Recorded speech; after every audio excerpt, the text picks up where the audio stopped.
In October 2025, during a prolonged government shutdown, Senator Jeff Merkley, Dior, delivered a marathon speech on the Senate floor lasting almost 23 hours. The extraordinary talkathon, which began late Tuesday and concluded Wednesday afternoon, was a dramatic, high-visibility protest intended to ring the alarm bells about what he characterized as a looming authoritarian takeover by the Trump administration. Merkley's speech was not a true filibuster designed to halt a specific bill permanently, as modern Senate rules often require a 60-vote threshold to end debate regardless of who is speaking, but rather a theatrical and procedural act of resistance. Its immediate purpose was twofold: to stall Senate business, preventing a vote on a House-passed government funding bill that Democrats opposed for failing to extend Affordable Care Act ACA subsidies, and, more broadly, to elevate the constitutional crisis narrative to the forefront of the national conversation. Standing next to placards reading "Authoritarianism is here now," Merkley framed the current moment as the most perilous moment, the biggest threat to our republic since the Civil War. Reasons and underlying conflict. The core reasons for Merkley's exhaustive efforts stemmed from deep ideological and political conflict, transcending normal legislative disagreement. Substantive reasons, the alarm bells.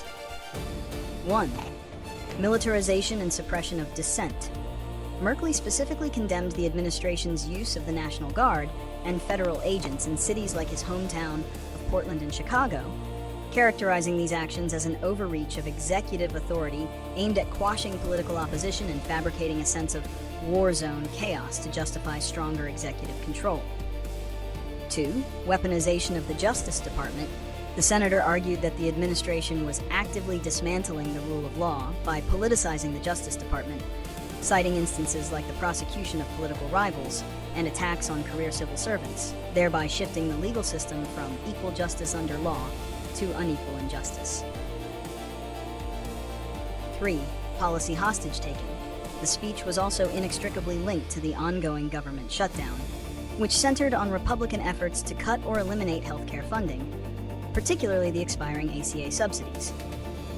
By holding the floor, Merkley linked the partisan policy fight to the broader warning about a government willing to hold millions of Americans' healthcare hostage to achieve political ends.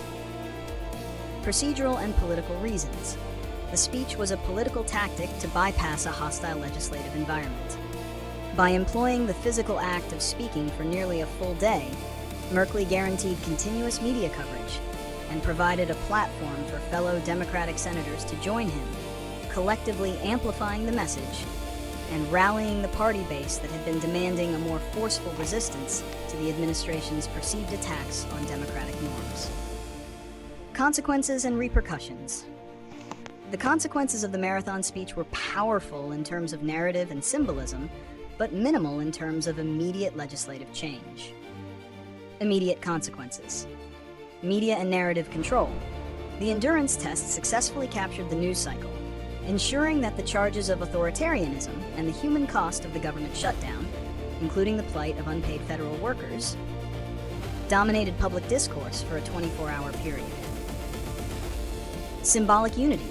The rotating cast of Democratic colleagues who joined Merkley for questions demonstrated a unified front, helping to energize the party's base and reinforce their commitment to opposing the administration's policies. Procedural delay.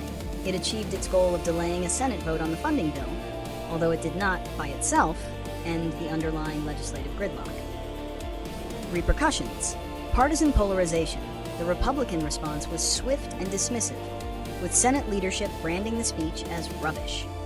This deepened the partisan divide, transforming the act of protest into another point of political scoring, rather than a catalyst for bipartisan reflection.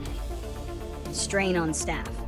Ironically, the protest placed a significant burden on the unpaid Capitol Police and Senate floor staff, who were forced to work through the night during the government shutdown, a fact Republicans immediately used to criticize the Democrats' performative politics. Normalization of the tactic. The speech, following a similar record-breaking address earlier that year by Senator Cory Booker, solidified the marathon address as a regular tool for political protest, signaling a shift in the Senate from a chamber of deliberation to one of demonstration. Prediction and solutions. Prediction. Marathon floor speeches will likely remain a fixture of modern Senate politics. As the legislative process continues to be paralyzed by the 60-vote cloture rule, senators will continue to leverage the symbolic power of the talking filibuster to communicate existential political threats directly to the public. However, the effectiveness of the tactic will diminish with repetition. Future marathon speeches will primarily serve to reinforce base loyalty and articulate grievance, rather than to genuinely change legislative outcomes.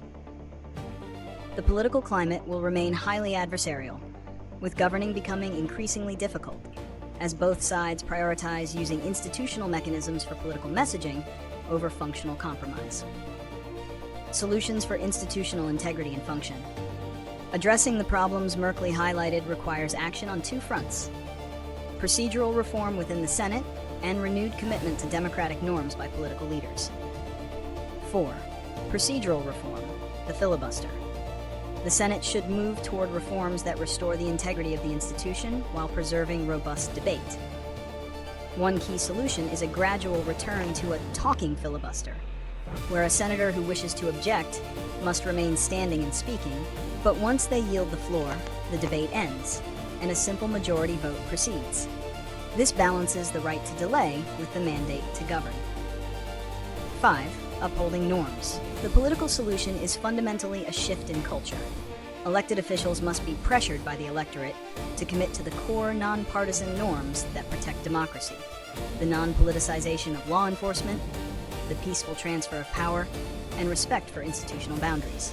Merkley's address served as a powerful call for citizens to hold their leaders accountable, not just for their policy platforms, but for their commitment to constitutional integrity, which is the only ultimate safeguard against the authoritarian erosion he warned against.